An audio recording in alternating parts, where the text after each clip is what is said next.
लड़की है, इसका ब्याह करवा दो। कन्हैया ने कहा क्या कर रहे हो? कई बुद्धि कौन है? कई बुद्धि ही बेटी है कि जो हमारे अंदर मोह माया का। देखिए भाई, सबकी अपनी गति है। हम आप भोग रहे हैं, हम आप परेशान हो जा रहे हैं, लेकिन नहीं, परेशान नहीं होना है। सबके अपने अपने कर्मों के फल मिलेंगे। गंगा पुत्र है पितामह भीष्म, लेकिन कर्म ऐसे हो गए, क्यों बाणों की सैया पे लेते हैं? हमारे आपके ही क्षेत्र के बहुत अच्छे प्रकार के विद्वान में जगत है, चित्रकूट में जगत गुरु श्री रामभद्राचार्य महाराज, उनका एक भाव है, वो एक अपनी टीका में लिख रहे हैं कि पितामह भीष्म श्रीमद् भागवत महापुराण के सबसे शारीरिक दृष्टिकोण से सबसे उत्कृष्ट पात्र है, और श्री रामायण में, श्री रामचरितमानस में शारीरिक रूप से सबसे उत्कृष्ट पात्र जटायु है।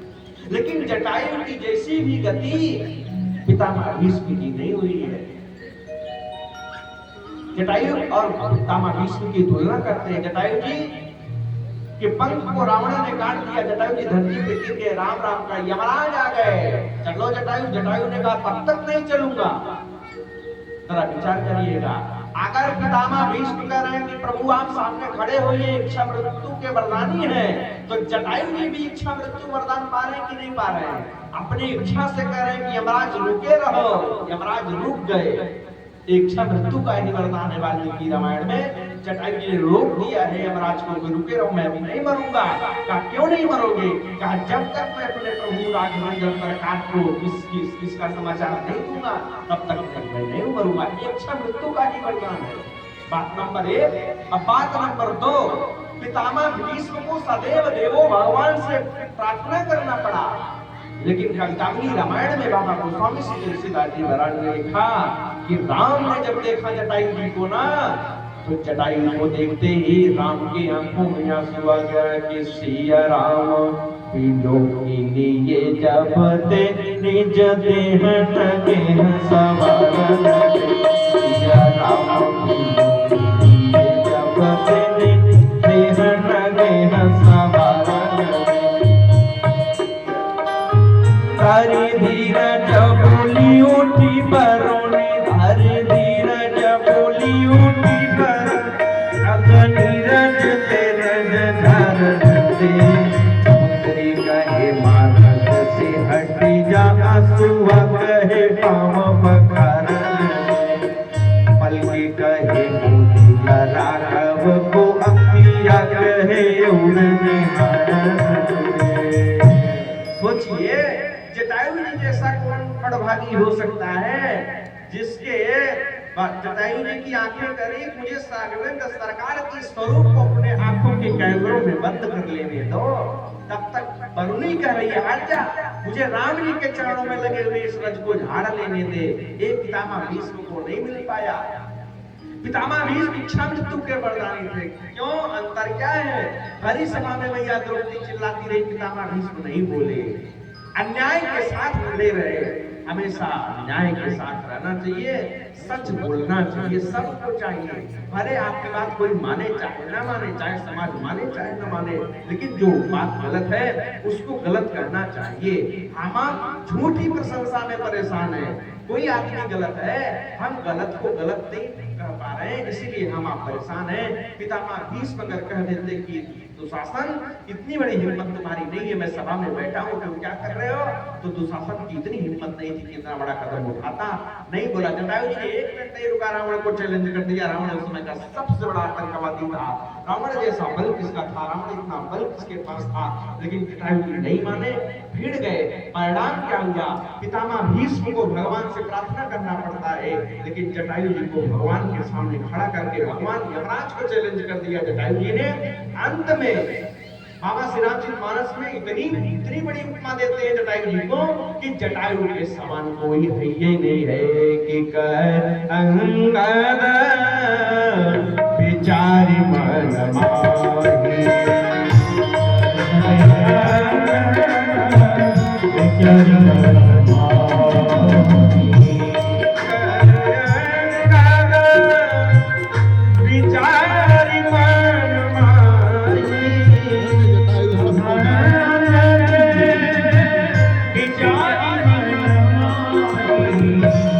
जटायु सम को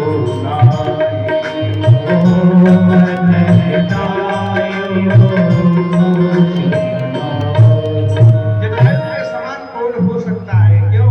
क्योंकि राम काज कारण तनु त्यागी हरिपुर गयो परम बड़भागी बन के जटायु जी महाराज पितामह भीष्म एकादश श्लोकों में भगवान की दिव्य वंदना करते हैं। दिव्य वंदना करने के बाद अपने शरीर को छोड़ते हैं। भगवान की कृपा से पितामह भीष्म को भगवान सदगति देते हैं। इसके बाद सौनकाद ऋषि कहते हैं सूत जी महाराज चक्रवर्ती सम्राट महाराज जब चले गए जंगल में सम्राट को प्रतिष्ठापित कर दिया तो महाराज परीक्षित का क्या हुआ? कहा परीक्षित के पहले एक दिन विदुर जी आए धृतराष्ट्र के पास। धृतराष्ट्र क्या हाल चाल है? धृतराष्ट्र ने कहा सब प्रभु की कृपा है, धर्म की रक्षा के लिए प्रभु अवतार लिए हैं, सब प्रभु ने ठीक ही किया है। अरे इतना सुख भोग रहा हूँ, अरे इतना सुख तो मुझे अपने पुत्रों से कौरवों से नहीं मिला जितना पांडव पुत्र मुझे सुखी किए हुए हैं। विदुर ने डांटा बड़ी तेज से, कहा कि अभी तुम्हें शर्म बची है कि नहीं? कहीं क्या हो गया? कहा अरे जिन पांडवों को तुम देखना भी पसंद नहीं करते थे, अरे तुम्हारी आंखें तो बचपन से नहीं थी ये भी ठीक था, लेकिन अंदर की आंखें भी तुम्हारी मर गई थी। तुमको इतना सही गलत का निर्णय नहीं ले पाए कि कौन गलत है कौन सही है। अब तो शर्म कर लो, अब तो छोड़ के चलो ये सब। विदुर जी ने समझा दिया। धृतराष्ट्र जी सब कुछ छोड़ करके रातों रात जंगल में भजन करने के लिए चले गए। सुबह हुआ, धर्मराज युधिष्ठिर ताऊ के कमरे में आए। ताऊ जी दिखाई नहीं दिए, व्यथित हो गए। संजय से पूछे, संजय कहाँ गए? ना तो विदुर जी दिखाई दे रहे हैं, ना तो ताऊ जी दिखाई दे रहे, कहाँ गए? संजय जी ने कहा सब कुछ जानते हैं प्रभु, सब गए। अब वो लोग जंगल में गए भजन करने, और जिनको विदुर जी मिल जाए, सचिव वैद्य और तीन जो सचिव वैद्य यदि आपकी भलाई की बात करने लगे, आपकी पीड़ा को ना समझे, डॉक्टर कितना भी बढ़िया हो, आप उसके पास जाएं तो आपको बता दे कि भैया आपका रोग ठीक नहीं होगा, तो आप ठीक होंगे। पहले मीठा मीठा बतियाएगा, फिर आपके फोड़े को काट करके ऑपरेशन करके आपको ठीक करेगा। तो डॉक्टर को कभी मोसवाकी नहीं बतलाना चाहिए। इसीलिए विदुर जी जैसा संत जो हमेशा बोलते रहे गलत है, नहीं माना, धर्म की रक्षा के लिए बोलते रहे।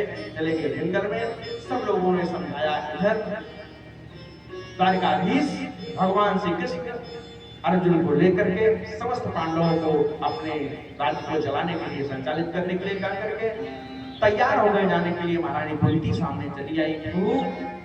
एक काम कर दीजिए बस। क्या चाहती है बुआ जी? कहा कि जीवन में ये जो सुख दे दिए हो ना, इससे अब तुम धीरे धीरे भूले जा रहे हो। ये कुंती के वचन है। कुंती कह रही है प्रभु आप मेरे जीवन से कभी दुख समाप्त ही मत करना। क्यों? क्योंकि अगर दुख आता रहेगा तो आप हमेशा याद आते रहोगे, आप हमेशा याद आते रहोगे, नित्य निरंतर आपका स्मरण बना रहेगा। दुख मत समाप्त करना मेरे जीवन से। भगवान तो सब कुछ जानते थे। सोचिए कुंती दुख मांग रही है भगवान से, तो दुख हमेशा दिए रहोगे तो हमेशा आपका याद आता रहेगा, और दुख में जब आप याद आएंगे तो आप जरूर मेरी सुनेंगे। सबकी रक्षा किए, इतने बड़े कौरव साम्राज्य से मेरे पुत्रों की आपने रक्षा किया। भीमसेन को लट्टू में जहर दिया गया, आप उससे भी रक्षा किया, सबसे आपने प्रभु ने रक्षा ही किया है, कुछ मांगना नहीं है। यह कह करके भगवान अर्जुन को साथ में लेकर के गए। 7 महीने तक अर्जुन नहीं लौटे। युधिष्ठिर को चिंता हो गई कि अब तक अर्जुन क्यों नहीं आया। अब 8वें महीने में अर्जुन लौटे, मुंह लटका करके लौटे। अर्जुन ने सारी व्यथा सुना दी कि द्वारिकाधीश प्रभु समस्त लीलाओं का संवर्णन करके परमधाम को चले गए। यह सुनते ही समस्त पांडव व्यथित हो गए और सबके सब जंगल में चले गए और अपना सारा सत्ता का राजभार अपने बेटे परीक्षित को सौंप करके परीक्षित राजा बन गए। जब परीक्षित राजा बन गए तो राजपाट सब ठीक ठाक सिस्टम से चल ही रहा था। एक दिन परीक्षित ने सोचा कि चल के अपने राज्य का निरीक्षण कर लूं। राजा का परम कर्तव्य होता है। तो अपने राज्य में देखे, प्रधान का काम है कि गांव में देखे किसके यहाँ क्या है क्या नहीं है, किसको दुख है किसको तकलीफ है। राजा का कर्तव्य, यहाँ के विधायक जी का कर्तव्य है तो समाज में देखे, ताकि अब तो सबका मोबाइल से हो रहा है, फेसबुक से, व्हाट्सएप से हो रहा है, यद्यपि बहुत कुछ हो रहा है, लेकिन हम राजनीतिक मंच नहीं है तो निवेदन, हम राजनीतिक वक्ता भी नहीं है, तो राजा का परम कर्तव्य होता है राज्य का निरीक्षण करे। परीक्षित राज्य का निरीक्षण करने के लिए निकले तो परीक्षित ने एक चीज देखा, आश्चर्यचकित देखा। क्या देखा? एक गौ माता रो रही थी, उनके साथ में जो बछड़ा था उसके 3 पैर टूटे हुए थे। बछड़े ने कहा कि माँ, आप इसलिए रो रही हैं कि मेरे 3 पैर टूट गए हैं। परीक्षित के कानों में आवाज गई, परीक्षित रथ से नीचे उतर गए। हे माँ, आप कौन है? क्या मैं साक्षात पृथ्वी हूँ? सामने साक्षात धर्म है, धर्म की हानि हो रही है, अत्याचार बढ़ रहा है, कलयुग आ गया है। निकाला तलवार चक्रवर्ती सम्राट महाराज परीक्षित ने, ये राजा है कि अगर मेरे राज्य में इतनी हिम्मत, अरे भला बताओ, जिस गौओं की रक्षा के लिए गोपाल आ गए, जिस गौओं की रक्षा के लिए गौचारण किए मेरे प्रभु, मेरे कन्हैया गौचारण किए भगवान होकर के, आज उन्हीं गौओं पे इतनी बड़ी अत्याचार हो रही है, कितनी अत्याचार हो रही है। अभी आप दूध पी करके गाय काम की नहीं है, छोड़ दिया वजह, गाय छोड़ दी है, गाय डर गई है। अब गलती किसकी है? सरकार की गलती है भैया, गाय छोड़ रहे हो, जब तक दूध दे रही है तब तक ठीक है, और गाय दूध बंद कर दी तब सरकार की गलती है। ऐसा नहीं करना है, गौ की सेवा करना है। गौ की सेवा से बड़ा कोई धर्म नहीं है। गाय साक्षात माँ है, और माँ अपने सबकी रक्षा कर, माँ बेटा माँ की रक्षा नहीं करता है, माँ रक्षा करती है अपने पुत्र की। तो हम गौओं की रक्षा करेंगे, हम धर्म की रक्षा करेंगे तो धर्म रक्षक रक्षता, धर्म की रक्षा हम करेंगे तो धर्म हमारी भी रक्षा करेगा। चक्रवर्ती सम्राट महाराज परीक्षित ने तलवार निकाला, कहा है कलयुग निकल के सामने आ जा, मेरे राज्य से बाहर निकल जा। कलयुग हाथ जोड़ करके खड़े हो गया, महाराज चारों दिशाओं में आपका ही राज्य है, कहां जाएंगे? नियम है सतयुग, त्रेता, द्वापर, कलयुग। सतयुग गया तो त्रेता आया, त्रेता गया तो द्वापर आया, द्वापर गया तो कलयुग आया है। महाराज हम भी ज्यादा नहीं रहेंगे, हमारी भी एक अवधि है। चक्रवर्ती सम्राट परीक्षित ने कहा, मैं कुछ नहीं जाता, मेरे राज्य से निकल जाओ, इतनी बड़ी पीड़ा गौओं को दे रहे हो, निकलो यहाँ से जल्दी। महाराज मैं जा नहीं सकता, ये तो मेरा दुष्प्रभाव है। अरे मेरे प्रभाव को जानोगे ना तब आप मुझे नहीं मारोगे। तो परीक्षित ने कहा, तेरा खासियत क्या है, तेरे खूबियां क्या है? तब कलयुग स्वयं कहता है कि इस कलिकाल में सबसे ज्यादा अगर फल किसी का है तो तृतीय अध्याय तो विष्णु त्रेतायाम जतो मखी द्वापरे चरिपर्यायाम कलौ तद हरि कीर्तना।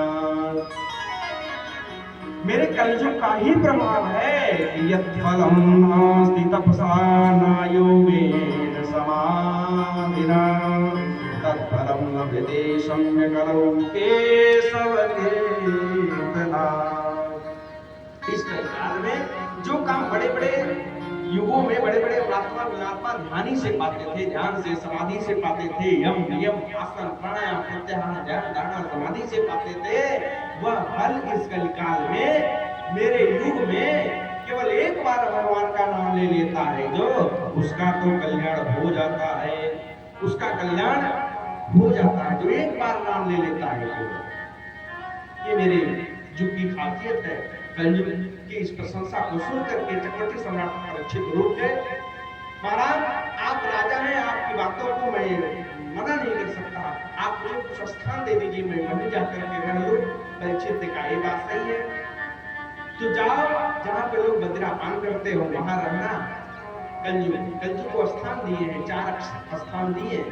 पहला स्थान जहाँ पे लोग मदिरापान करते हो वहां कलयुग का वास है। का दूसरा स्थान पीने वाले, मेडिकल स्टोर का बोर्ड छोटा रहता है, लेकिन हर जगह बहुत बड़े बड़े, आपका ध्यान किधर है, उसका गेट इधर ही है, हाँ, इधर वाले। तो होते बड़े बढ़िया है, कभी ये गुनगुनाते हैं, कभी फूल करके गाते हैं, शराबी तो ऐसे देवता है यारो, जिन पे कभी कभी कुत्ते भी जल चढ़ाया करते हैं। फिर ये कुत्ता या टांग उठाया करके चला गया। तो मेरे कहने का अभिप्राय यह है कि जहाँ पे लोग मदिरा पान करते हो वहां पे कलयुग का वास है, कलयुग चुप हो गया। कहा महाराज, जहाँ पे लोग दूध कीड़ा करते हो, जहाँ पे लोग जुआ खेलते हो, वहां पे कलयुग का वास है। कलयुग फिर चुप हो गया। तीसरा, जहाँ पे वैश्याएं नृत्य करती हो, जहाँ वैश्या नृत्य होती हो, वहां पे कलयुग का वास है। कलयुग ने कहा महाराज सब गड़बड़ गड़बड़ स्थान दे रहे हो, अरे कुछ अच्छा भी दे दो। कहाँ रहना चाहते हो? कहा सोने में दे दो। काठी पे जाओ, स्वर्ण में रहो। और इसी श्रीमद् भागवत महापुराण के 11 स्कंद में भगवान श्री कृष्ण उद्धव से कहते हैं, उद्धव धातुओं में मैं स्वर्ण हूँ, धातुओं में स्वर्ण हूँ। और भगवान परीक्षित चक्रवर्ती सम्राट कलयुग को सोने में वास दे रहे हैं। तो भैया किस सोने में कलयुग है और किस सोने में भगवान है? किस सोने में भगवान है, किस सोने में कलयुग है? बात बड़ी गंभीरता है। संतों से पूछा गया, बाबा ऐसा क्या है? तो संत कहते हैं, भैया जो ईमानदारी से सोना पहना जाए उसमें तो भगवान का वास होता है, जो बेईमानी से पहना जाए तो उसमें कलयुग का वास होता है। अभी बताइए, इतना महंगा सोना है, ईमानदारी से कोई पहन पाएगा? हो 1.5 लाख का ऊपर सोना बा, ईमानदारी से तो कोई पहन ही नहीं पाएगा। तो सोने का क्या खासियत है? शास्त्रों ने इसका निराकरण किया कि जो भी हमारे आपके पास स्वर्ण है तो वही निवेदित भोजन करें, जो भी आपके पास है वो भगवान को अर्पित कर करके उसको धारण कर लीजिए। तो भगवान कहते हैं कि भगवान का प्रसाद है, जो ऐसे करके स्वर्ण को धारण किया जाए तो भगवान का प्रसाद मान लिया जाता है। तो 4 जगह कलयुग को स्थान मिल गया। अब एक दिन जब कलयुग को स्थान मिल गया, कलयुग वहां रहने लगा। आज भी जहां जहां पे लोग ये सब काम करते हो, मदिरा पान करते हो, जुआ खेलते हो, उनके घर में सुख शांति समृद्धि नहीं होगी। इसमें 2 बातें हैं, सबको सीखना है। देखिए, अगर 99 अच्छाइयां हैं, 1 बुराइयां है, तो 99 अच्छाइयों को खत्म कर देता है। इसलिए हमको उस चीज को हाथ नहीं लगाना है जिससे हमारा मान, जिससे हमारी प्रतिष्ठा, जिससे हमारा पद, जिससे हमारा सम्मान जा रहा हो, जिससे मेरे परिवार में दुख कलेश हो रहा हो, उसको हमको हाथ नहीं लगाना है। मदिरा बहुत खराब चीज है, नहीं तो पंडित समझा रहे थे कि मत पियो, शराब पियोगे नाली में गिरोगे, कपड़ा बर्बाद होगा, समाज में चलोगे, इज्जत बर्बाद होगी। तब तक तुमसे दूसरे का लोग कह रहा है, हे गुरु तू बहुत समझावत है, छोटका भाई पी के लो हिंदा में गिरल हुआ। तो पंडित ने कहा दोनों भाई यही समझाई भी करते हैं, जो मैं थियरिकल बता रहा हूँ वही मेरा भाई प्रैक्टिकल करके दिखा रहा है। मेरा वाला ना समझ में आए तो उसको देख करके ही जान लो। तो इसलिए बहुत गंदी चीज है, बिल्कुल हाथ मत लगाइएगा। नशा एक चीज का करना है, नशा उल्फत का। जिस दिन सच्चा स्वरूप होगा परमात्मा उसी दिन जाहिर जरूर होगा। उस जगत नियंता जगदाधार की नशा करना है, जिसका नशा चढ़ने के बाद फिर उतरता नहीं है। ऐसे चक्रवर्ती सम्राट महाराज परीक्षित कलयुग को स्थान देते हैं। एक दिन स्वर्ण मुकुट धारण करके शिकार खेलने के लिए जंगल में जाते हैं। जंगल में भ्रमित हो जाते हैं, मार्ग भूल जाते हैं। तो सभी ऋषि के आश्रम में जाते हैं। सभी ऋषि तपस्या कर रहे थे। देखिए यहाँ पे गलती करते आ रहे हैं महाराज। कभी कभी क्या होता है कि असली को हम नकली समझ लेते हैं और नकली को असली समझ लेते हैं। हमारी आपकी जो बुद्धि है, कभी कभी हम असली बाबा को नकली बाबा समझ लेते हैं और नकली बाबा को असली समझ लेते हैं। नकली को समझे तभी ना, नहीं तो क्या हुआ, बाबा आसाराम क्या थे, नकली बाबा उनको सारी दुनिया असली समझ ली। असली समझ ली तो बाद में पता चला कि जय सिया राम, जय जय सिया राम, जेल में पहुंचे आसाराम। तो बदमाश में पता चला कि राम नहीं गड़बड़ है, आसाराम गड़बड़ है। पहले देखिए, इंसान सब कुछ हो सकता है। इंसान धैर्यवान हो सकता है, इंसान कीर्तिवान हो सकता है, इंसान बलवान हो सकता है, इंसान बुद्धिमान हो सकता है, लेकिन इंसान कभी भगवान नहीं हो सकता है। इंसान को कभी भगवान बनने की आवश्यकता नहीं है।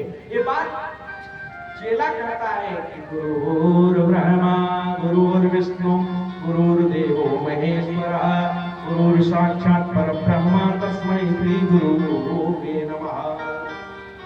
ये बात चेला के लिए है ना कि गुरु के लिए है। अब गुरु अगर चेला कहे गुरु आप ब्रह्मा है, आप विष्णु है, अब गुरु ईमान ले हाँ हमारी ब्रह्मा है हमारी विष्णु है, तो मामला बनेगा नहीं बनेगा। क्यों? क्योंकि ब्रह्मा विष्णु महेश एक ही है, वो हम आप नहीं बन सकते हैं।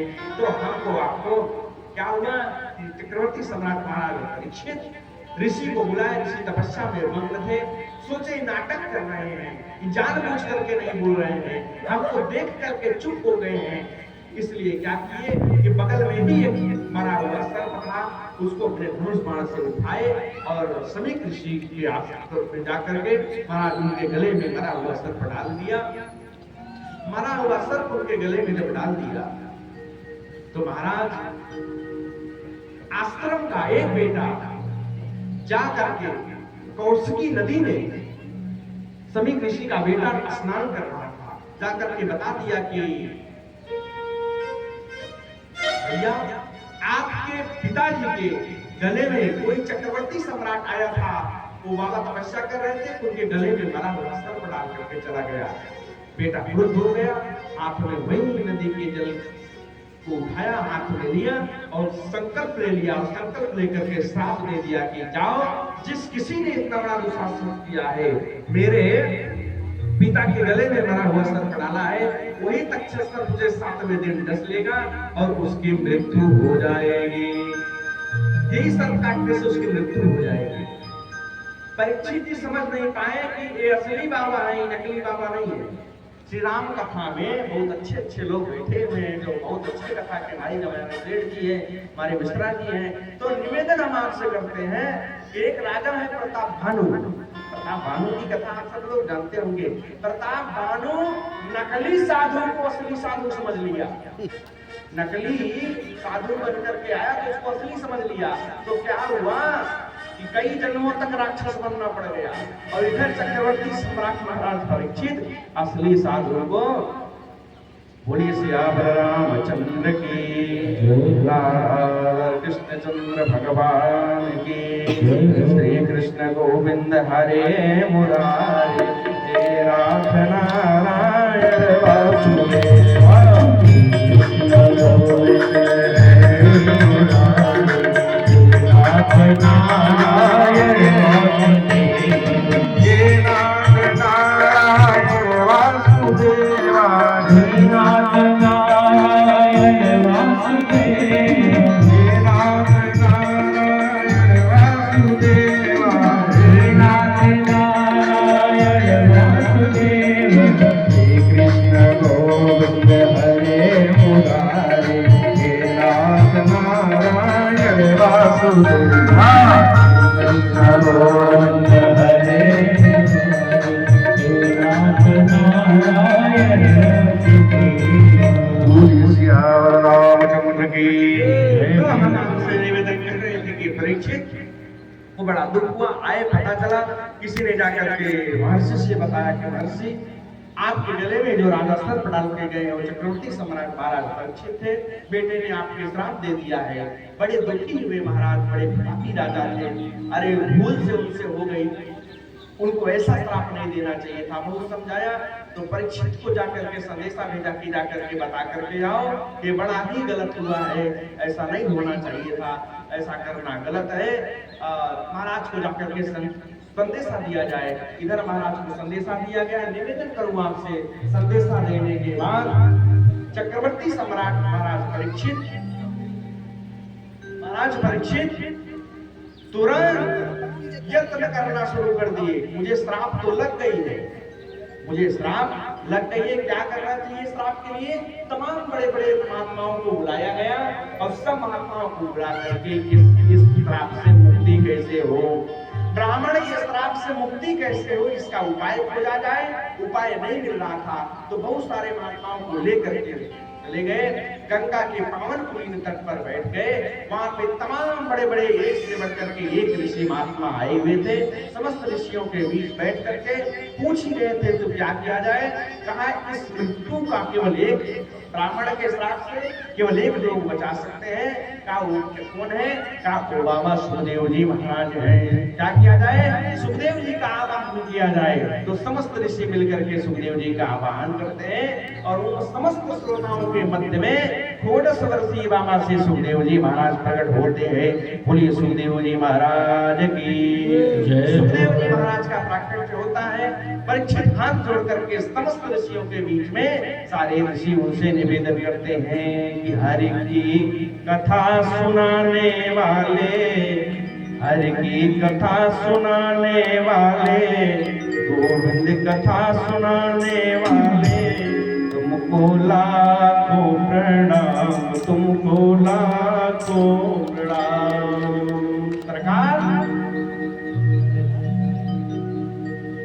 सरकार सारी दुनिया जान रही है, सब कुछ सोच रहे हैं कि महाराज कैसे कल्याण होगा। जब तक सुखदेव जी जैसे महात्मा नहीं आएंगे तब तक परीक्षित का कल्याण नहीं हो सकता है।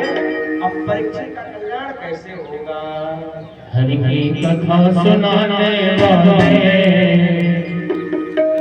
हरि की कथा